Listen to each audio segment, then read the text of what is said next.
Today we're going to make our way through some more Valkyria Chronicles 4 DLC. Recently, the Steam version of the game finally got EDI's Advanced Ops and a united front with Squad 7. If you've played the first game, you'll know just by the names that these add-ons are Valkyria Chronicles 1 themed. So what we'll do in this video is go over both of them so you know what you're getting. And then afterwards we'll go through the missions in more depth, and that's when you can expect some spoilers, so be warned. Because I know there are people who of course want to play through this all by themselves without any knowledge about what's going to happen. The main difference between both the DLC is that EDI's Advanced Ops doesn't have any story attached to it. It's just a mission, and clearing that mission gives you access to EDI as well as a weapon. A united front with Squad 7 is much more comprehensive. Not only do you get a couple more missions, but there's a story attached to it, and everything is voice acted. That I really like. Completing a united front makes Largo, Rosie, Alicia, Isara, and Welkend and his tank available to use in missions. Both DLC require you to reach Chapter 2, which shouldn't be a problem unless you're a professional game reviewer. Let's look at these add-ons in a bit more detail. First, it's EDI's Advanced Ops. Like I said, there's no story here, it's just a mission. It's the usual take over the base camp sort of thing. Since you get access to this mission at Chapter 2, I'm way over leveled, which made the fight really one-sided. The map is the same as the one in the tutorial, except you're going the other way around, with the main enemy base camp being at the bottom. All my units were around level 15 plus, and some of them are almost maxed out, so this was pretty easy. If you're more appropriately leveled for the mission, be wary of the tanks, lancers, as well as Gatling turrets, and that one's sniper. There's 3 paths you can take, but the one on the west is blocked off at the end, and the eastern path joins the main path in the middle just where a tank is. I made a full sweep of the map, but I didn't encounter any aces. After winning the mission, I figured I'd try and complete the mission with just EDI. It actually worked pretty well. She really didn't take that much damage, and I managed to finish it in one turn. I was pleasantly surprised to hear that they didn't recycle the old voiceovers. All lines are re-recorded, and thankfully some of the lines have been changed as well. The model they used is also definitely higher quality than the first game. The textures look nicer, and you can tell that they were using a higher polygon model. It's especially visible in the face. So overall pretty good, except for the lack of story. You also get a tank decal, by the way. Might be helpful during the early game phase. Now let's talk about the United Front DLC. There's a lot more to say here. The story is that Squad E is being called to head to Gallia in order to train together with Squad 7 of the Gallian army. This is meant to be some sort of, morale boosting thing for the Gallian militia. It's interesting being able to compare equivalent characters by watching them interact with each other. Some of the squad members are friendly with each other, but there are 2 characters in particular who aren't getting along, who are Rosie and Raz. As usual, they're being a pain in the ass, but as the story goes along, both squads fight together over 3 missions and gain each other's trust and respect. The whole story is just plain fan service for us Valkyria Chronicles 1 fans. And I don't mean fan service of the sexy variety. It's a nice treat to see the original cast again, with their own little mini storyline. You can tell that this takes place during the early days of both squads, since Claude and Welkin are discussing early missions. Rosie is still very anti-Darkson, and well, Isara. The first mission is a training mission. You have to take over all the base camps. The map is split up by a river, with Squad 7 at the top and Squad E at the bottom. You only have control over Squad E in this mission though.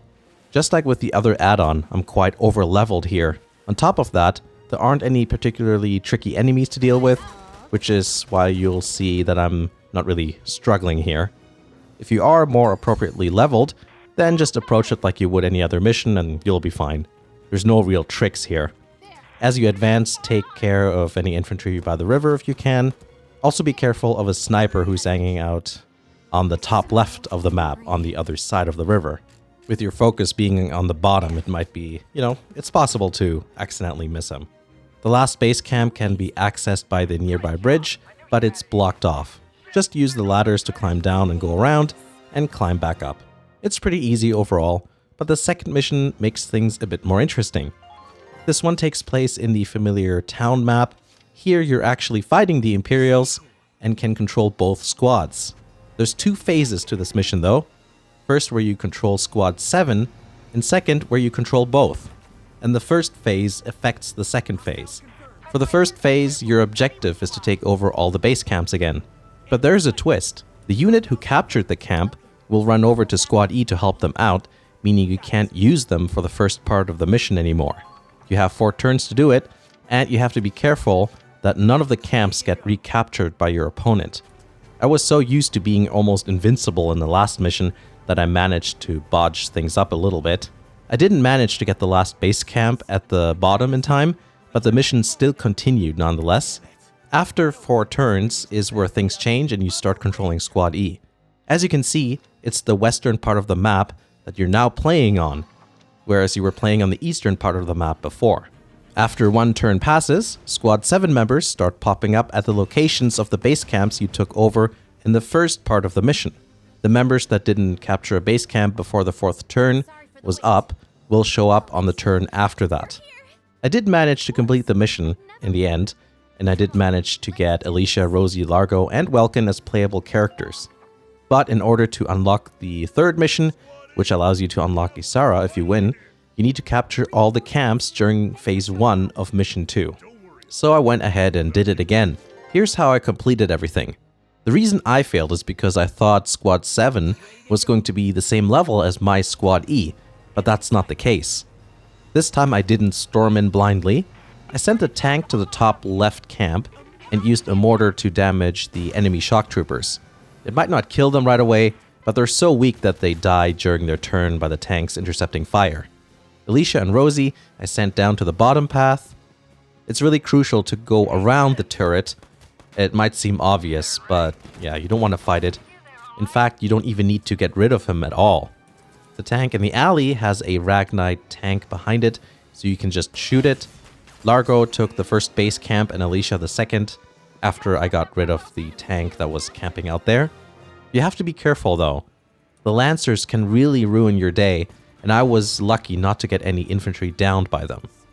Afterwards, I went down with the tank and mortared the grassy area in order to damage 3 of the infantry that I knew were there from playing the mission before. I sent Rosie down the alley, and she can take out the shock trooper and tank in one action if you line up the shot correctly like you see here. Then you want to go around with Rosie to avoid the turret, but you still have to be careful because there are shock troopers that might ruin your day. Or you can use the tank to get rid of the turret and then capture the base camp with Rosie. The second part of the mission is much easier than the last time because now that I actually got all the base camps, the Squad 7 members will all show up at the same time.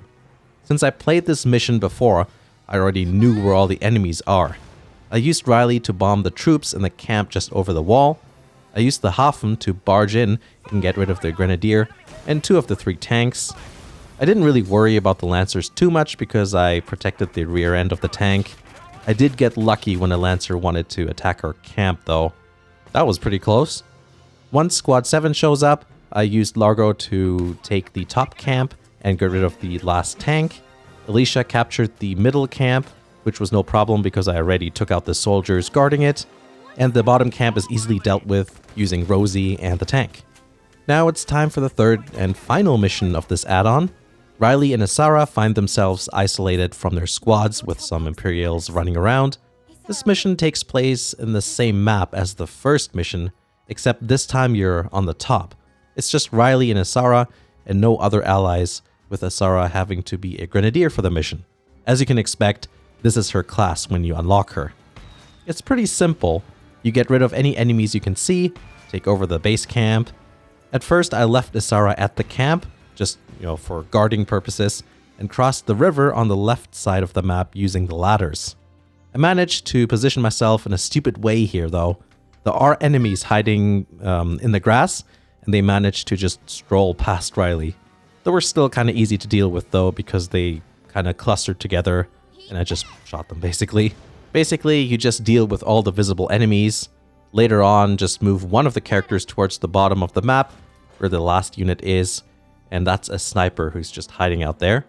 And after that, you're done and you get to add Isara to your squad. I really enjoyed this add-on.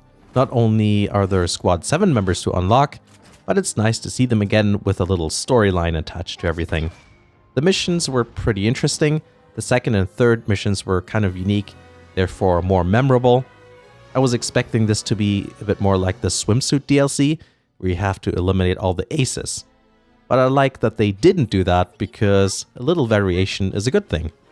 And that's all Squad 7 themed DLC done with. I hope you enjoyed taking a closer look at them today here in this video.